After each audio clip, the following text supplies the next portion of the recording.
The following is an exclusive original presentation of the 252 ESPN Radio Network. The drive starts right now. Starts right now. Just living the dream. Here's a guy who gets paid to talk. Are you ready for the most electrifying man in sports and entertainment? No, he did. I'm doing a radio show, so what? The most anticipated radio show ever. That's right on three. 1, 2, 3.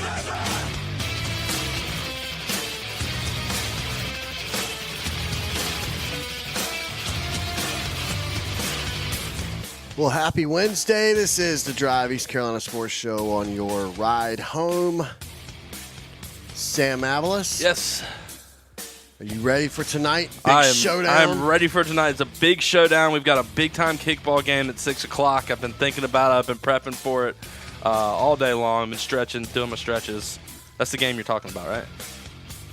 Well, no, but it is good. Listen, I will say the struggles of the Pitches Be Crazy kickball team. Yes. Which is a real thing. This is not us making things up.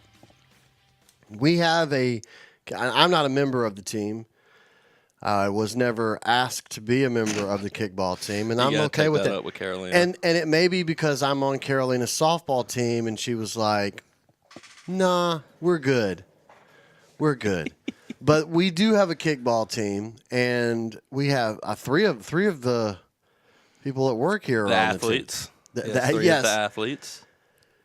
And you guys have done this fits in really well. I know people are like, wait a minute, guys, there's real sports going on. But this really parallels the Philadelphia 76ers, who in the last 3 years, they equaled their win total this season that they had won the previous 3 years. That is the same as the Pitches Be Crazy kickball team. Am I not right? You guys have like tripled, doubled your win total already this season. You guys are on a record pace in the kickball circuit. Yeah, so I think this is my second season playing. I think the year before, like the year I was starting here, I had gotten in too late, and Carolina was like, oh, I don't have a spot for you. So then the following season, she invited me to play. But, yeah, she let me know. She was like, yeah, it's a bad team. We haven't ever won a game before, which really inspires confidence in the new guy on the team. Oh, yeah, I want to be a part of that. Right. So then last year, first go-around, yeah, we did. We won one game, and I remember, you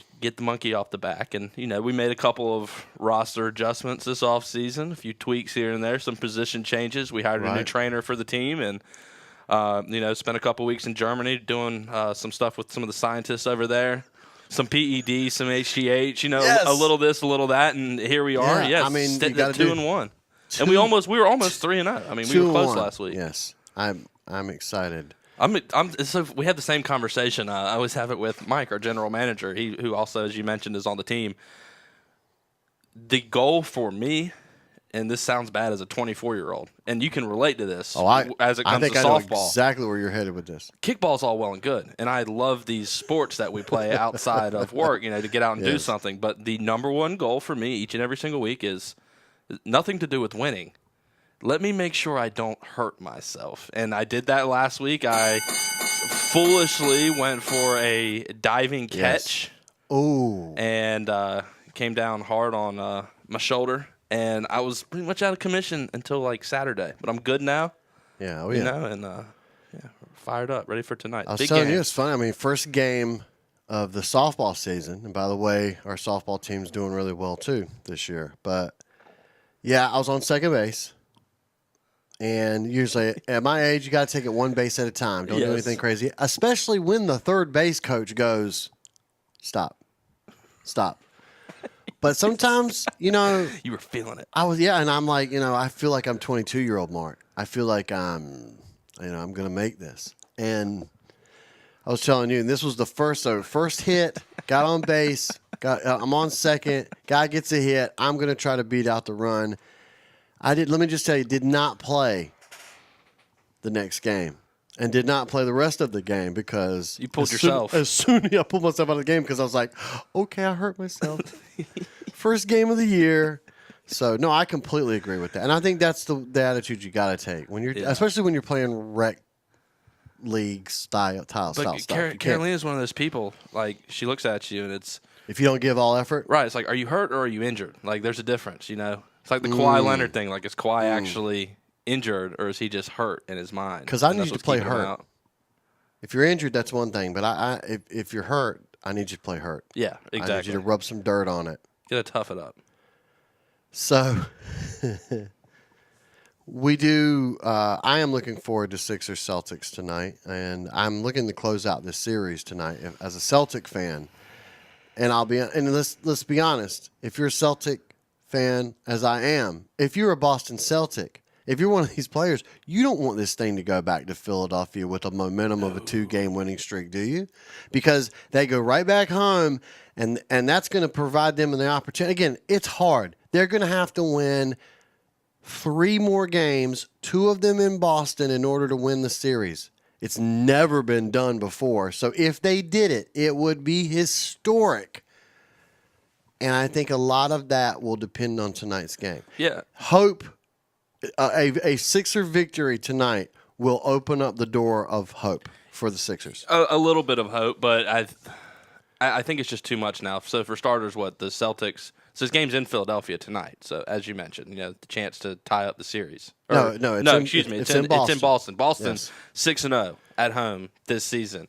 There was the stat that you mentioned the other day that the Celtics are 36-0 in series all time when they take a 2-0 lead, which they obviously did in this series.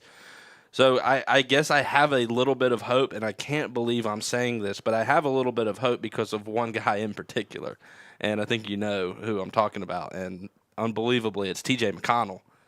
T.J. McConnell is the guy who has given me hope because you would have never thunk it, but with the struggles that Ben Simmons has had, and he played a little bit better in Game 4 when Philly got the win, but T.J. McConnell has changed things. He was inserted into the starting lineup in Game 4. He was a starter. Philadelphia decided to go a little bit smaller and use him as a primary ball handler as opposed to Ben Simmons, and you saw it pay off with the 19 points. I think he was on 9 of 12 shooting. Yeah. He's sort of a little spark plug, and I don't expect that to continue because I don't expect that T.J. McConnell is actually that good.